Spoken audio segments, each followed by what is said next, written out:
नमस्कार। मूक बधिर लोगों के लिए हमारे इस खास बुलेटिन समाचार विशेष में आपका स्वागत है। एमएनएस चीफ राज ठाकरे ने अपनी पार्टी का नया भगवा झंडा लॉन्च कर दिया है। पार्टी के महाअधिवेशन में एमएनएस चीफ के अलावा उनके बेटे अमित ठाकरे भी वहां पर मौजूद रहे। एमएनएस के नए झंडे की तस्वीरें कई दिनों से वायरल हो रही थी। एमएनएस के नए झंडे में शिवाजी महाराज के शासनकाल की मुद्रा प्रिंट है। झंडे को लॉन्च करने से पहले राज ठाकरे ने चाचा बाला साहेब ठाकरे को याद किया। आज बाल ठाकरे की 94वीं जयंती है। हाल ही में विधानसभा चुनावों में महाराष्ट्र नवनिर्माण सेना ने 101 सीट पर उम्मीदवार उतारे थे, लेकिन सिर्फ एक सीट पर ही जीत मिली।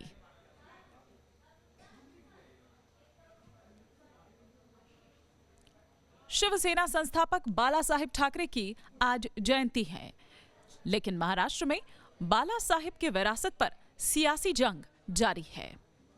एक तरफ उद्धव ठाकरे आज बाला साहेब को अपनी श्रद्धांजलि देंगे, तो वहीं दूसरी तरफ इसी मौके पर राज ठाकरे आज एक रैली आयोजित करेंगे। बाला साहेब की विरासत पर जंग पुरानी है। इसी विरासत की जंग को लेकर राज ठाकरे ने शिवसेना से किनारा कर लिया था और नई पार्टी बना ली थी।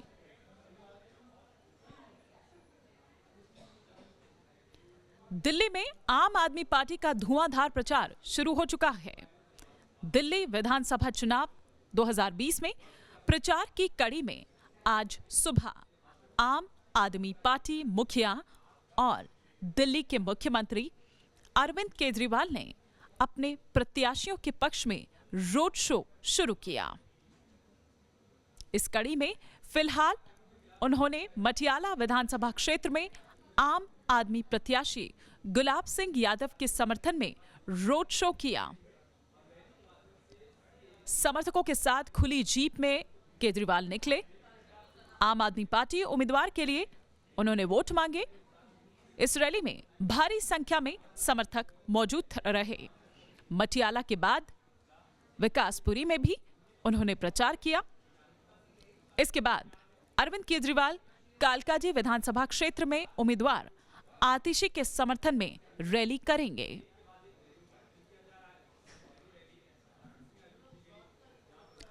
दिल्ली चुनाव के लिए बीजेपी ने कसी कमर। गृह मंत्री अमित शाह और बीजेपी अध्यक्ष जेपी नड्डा आज दिल्ली में पदयात्रा करेंगे, जहां पर एक तरफ कांग्रेस और आम आदमी पार्टी रोड शो और रैली कर रही है, तो वहीं दूसरी तरफ बीजेपी ने इस बार चुनावी प्रचार का एक अलग ही तरीका निकाला है। प्रचार प्रसार के लिए बीजेपी ने रोड शोज और सभाओं की जगह छोटी छोटी मीटिंग्स और पदयात्राएं करने की रणनीति बनाई है। अमित शाह शाम को मटियाला और नागलोई जाट विधानसभा क्षेत्र में पब्लिक मीटिंग्स को संबोधित करेंगे, जबकि उत्तम नगर में वो एक पदयात्रा में शामिल होंगे। बीजेपी का यह मानना है कि इस तरह से जनता उनकी बातों को अच्छी तरह से समझ पाएगी। दिल्ली के शाहीन बाग में नागरिकता संशोधन कानून के खिलाफ प्रदर्शन जारी है। हजारों की संख्या में प्रदर्शनकारी एक महीने से भी ज्यादा वक्त से डटे हुए हैं, जिसकी वजह से दिल्ली और नोएडा का रास्ता बंद है। लोगों को ऑफिस और बच्चों को स्कूल जाने में दिक्कतों का सामना करना पड़ रहा है।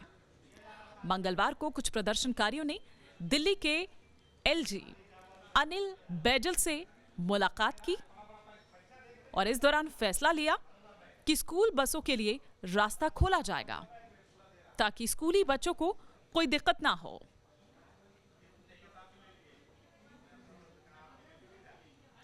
असम के इतिहास के लिए आज का दिन काफी अहम रहा। असम में सुरक्षा बलों को बड़ी कामयाबी, मुख्यमंत्री सर्बानंद सोनोवाल के सामने 177 हथियारों के साथ 644 उग्रवादियों ने आत्मसमर्पण कर दिया। आत्मसमर्पण करने वालों में उल्फा, एनडीएफबी के उग्रवादी शामिल हैं। इसके अलावा आरएनएलएफ, केएलओ, सीपीआई के उग्रवादियों ने भी सरेंडर किया है। एनएसएलए, एडीएफ और एनएलएफबी उग्रवादियों ने सरेंडर किया। एक कार्यक्रम में असम के मुख्यमंत्री सर्बानंद सोनोवाल की मौजूदगी में 8 उग्रवादी समूहों के कुल 644 कार्यकर्ताओं और नेताओं ने सरेंडर किया है। इतने बड़े पैमाने पर उग्रवादियों का आत्मसमर्पण करना राज्य पुलिस के लिए बड़ी सफलता माना जा रहा है। सीएए के मुद्दे पर जेडीयू में अलग अलग सुर सुनाई दे रहे हैं। एक तरफ प्रशांत किशोर जहां नागरिकता कानून को जन विरोधी बता चुके हैं, तो वहीं पवन वर्मा की चिट्ठी के बाद मुख्यमंत्री नीतीश कुमार सख्त हो गए हैं। सीएए और एनआरसी को लेकर जेडीयू नेताओं के बयानों पर मुख्यमंत्री नीतीश कुमार ने पार्टी के रुख को स्पष्ट कर दिया है। बिहार के मुख्यमंत्री और जेडीयू के अध्यक्ष नीतीश कुमार ने पार्टी नेता पवन वर्मा को लेकर बड़ा बयान दिया है। पवन वर्मा की चिट्ठी नीतीश कुमार ने यह कहा है कि पवन जा सकते हैं और किसी भी पार्टी में शामिल हो सकते हैं जिसे वो पसंद करते हैं। मुख्यमंत्री नीतीश कुमार ने आगे कहा कि अगर किसी के पास कोई मुद्दा है तो वो पार्टी या फिर पार्टी की बैठकों में इस पर चर्चा कर सकता है। लेकिन इस तरह के सार्वजनिक बयान आश्चर्यजनक हैं। पवन जा सकते हैं और किसी भी पार्टी में शामिल हो सकते हैं, जिसे भी वो पसंद करते हों, उन्हें मेरी शुभकामनाएं। वहीं पवन वर्मा ने भी नीतीश पर निशाना साधा और कहा कि नीतीश कुमार तय करें कि पार्टी की लाइन क्या है। उधर प्रशांत किशोर पर भी पार्टी बड़ी कार्रवाई कर सकती है। ब्रेक के बाद एक बार फिर से आप सभी का स्वागत है। दिल्ली में गणतंत्र दिवस समारोह की तैयारियां जोरों पर चल रही हैं। आज राजपथ पर फुल ड्रेस रिहर्सल परेड हुई, जबकि 26 जनवरी को गणतंत्र दिवस की परेड होनी है।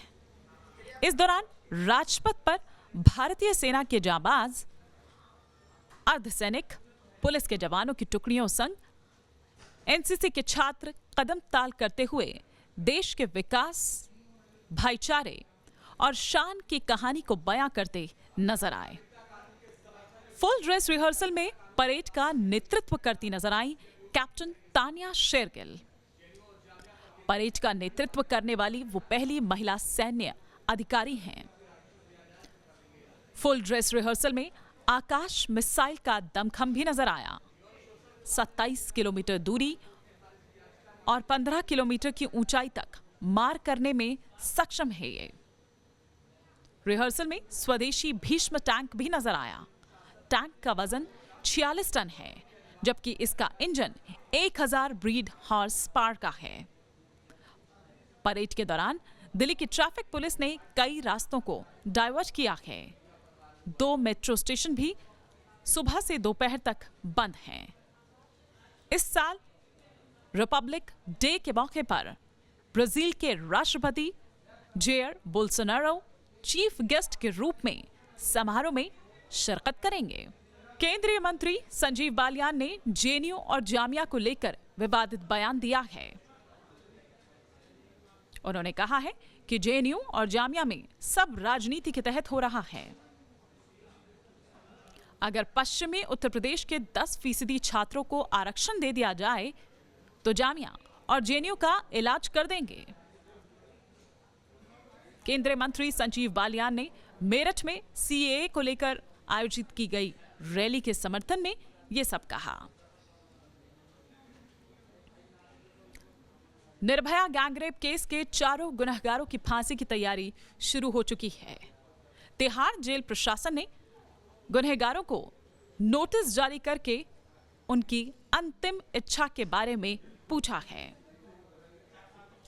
जेल प्रशासन ने गुनहगारों से कई सवाल भी पूछे हैं। निर्भया के दोषियों से तिहाड़ प्रशासन ने आखिरी इच्छा पूछी है, जिस पर दोषियों ने कोई जवाब नहीं दिया। वहीं दोषियों की फांसी पर निर्भया की मां ने कहा कि दोषियों की फांसी टालने की कोशिश हो रही है।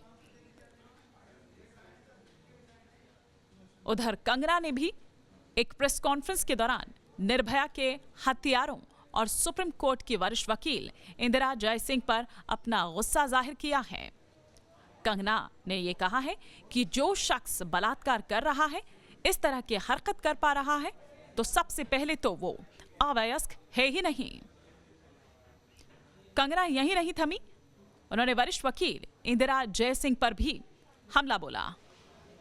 उन्होंने कहा, जिन्होंने कुछ दिन पहले निर्भया की मां से दोषियों को माफ कर देने की अपील की थी, इंदिरा जयसिंह को निर्भया के दोषियों के साथ साथ 4 दिन जेल में रखना चाहिए, ताकि उनको समझ में आ जाए कि वो क्या बोल रही हैं। अब तक आपने देखी देश और दुनिया की तमाम खबरें। समाचार विशेष में कल फिर आपसे मुलाकात होगी। नमस्कार।